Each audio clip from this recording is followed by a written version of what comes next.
നമസ്കാരം. മൈ ആസ്ട്രോവിനിന്റെ ഒരു പുതിയൊരു അധ്യായത്തിലേക്ക് ഏവർക്കും സ്വാഗതം.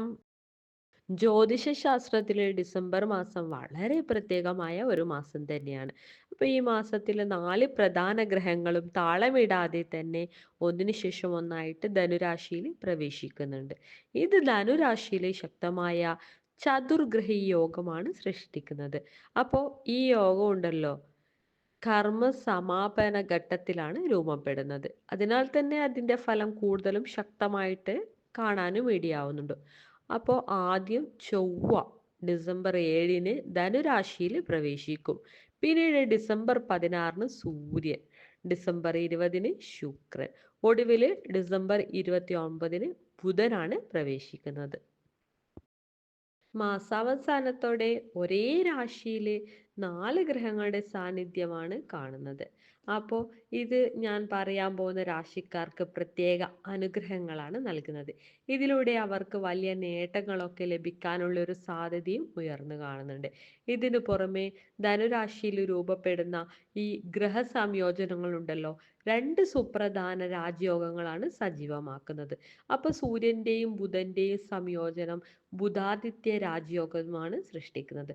കൂടാതെ സൂര്യന്റെയും ചൊവ്വയുടെയും സംയോജനം ആദിത്യ മംഗള രാജയോഗവും സൃഷ്ടിക്കുന്നുണ്ട്. ഇടവം, ധനു, മീനം ഈ രാശികളും ഇതിൽ ഉൾപ്പെട്ട നക്ഷത്രങ്ങളുമാണ് ആ ഭാഗ്യഫലം അനുഭവിക്കാൻ പോകുന്നത്. നമുക്ക് ആദ്യം ഇടവം രാശിയിലേക്ക് കടക്കാം. ഈ സമയമുണ്ടല്ലോ, ഇടവൻ രാശിക്കാരെ സംബന്ധിച്ചിടത്തോളം വളരെ അനുകൂല ഫലമായിരിക്കും ലഭിക്കുക.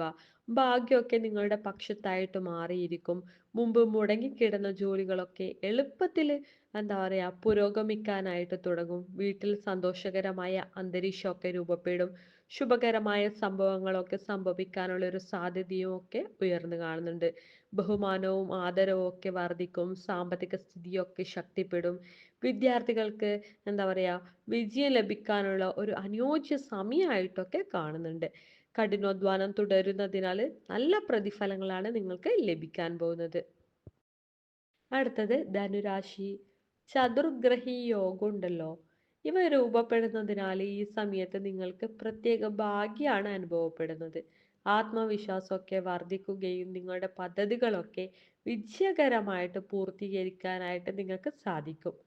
ജോലി, വ്യക്തിത്വം ഇവയിലൊക്കെയുള്ള പ്രകടനം ഉണ്ടല്ലോ, മറ്റുള്ളവരിൽ മികച്ച പ്രഭാവമാണ് സൃഷ്ടിക്കുന്നത്.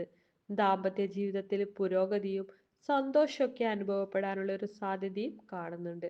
കൂടാതെ ജോലിയിൽ ശമ്പള വർധനവോ അല്ലെങ്കിൽ സ്ഥാനക്കയറ്റത്തിനുള്ള ഒരു സാധ്യതയൊക്കെ തെളിഞ്ഞു കാണുന്നുണ്ട്. കൂടാതെ പുതിയ വരുമാന സ്രോതസ്സുകളൊക്കെ സജീവമാകാനുള്ള ഒരു സാധ്യതയും കാണുന്നുണ്ട്. അടുത്തത് മീനം രാശിയാണ്. ഈ 4 ഗ്രഹങ്ങളുടെ സംയോജനം ഉണ്ടല്ലോ, മീനം രാശിക്കാർക്ക് വളരെ അനുകൂലമായ ഫലങ്ങളാണ് നൽകുന്നത്. അപ്പോൾ ഭാഗ്യമൊക്കെ ശക്തമായിട്ട് പ്രവർത്തിക്കും.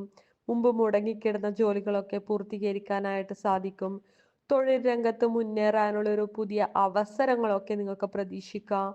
ആത്മവിശ്വാസമൊക്കെ വർദ്ധിക്കുകയും നിങ്ങളുടെ കഴിവുകളൊക്കെ നന്നായിട്ട് പ്രകടിപ്പിക്കാനുള്ള ഒരു സാധ്യതയും കാണുന്നുണ്ട്. ഇണയുടെ വിജയത്തിൽ നിന്നുള്ള നേട്ടങ്ങളൊക്കെ നേരിട്ട് അനുഭവപ്പെടാനും കൂടാതെ സാമ്പത്തിക സ്ഥിതിയൊക്കെ മെച്ചപ്പെടുത്താനൊക്കെ ആയിട്ട് നിങ്ങൾക്ക് സാധിക്കും. അപ്പോൾ നിങ്ങൾക്ക് ഇന്നത്തെ അധ്യായം ഇഷ്ടമായിട്ടുണ്ടെങ്കിൽ ഞങ്ങളുടെ ചാനൽ സബ്സ്ക്രൈബ് ചെയ്യുകയും അതുപോലെ തന്നെ മറ്റുള്ളവരിലേക്ക് ഷെയർ ചെയ്യാനും വേണ്ടിയിട്ട് ശ്രമിക്കുക. നന്ദി, നമസ്കാരം.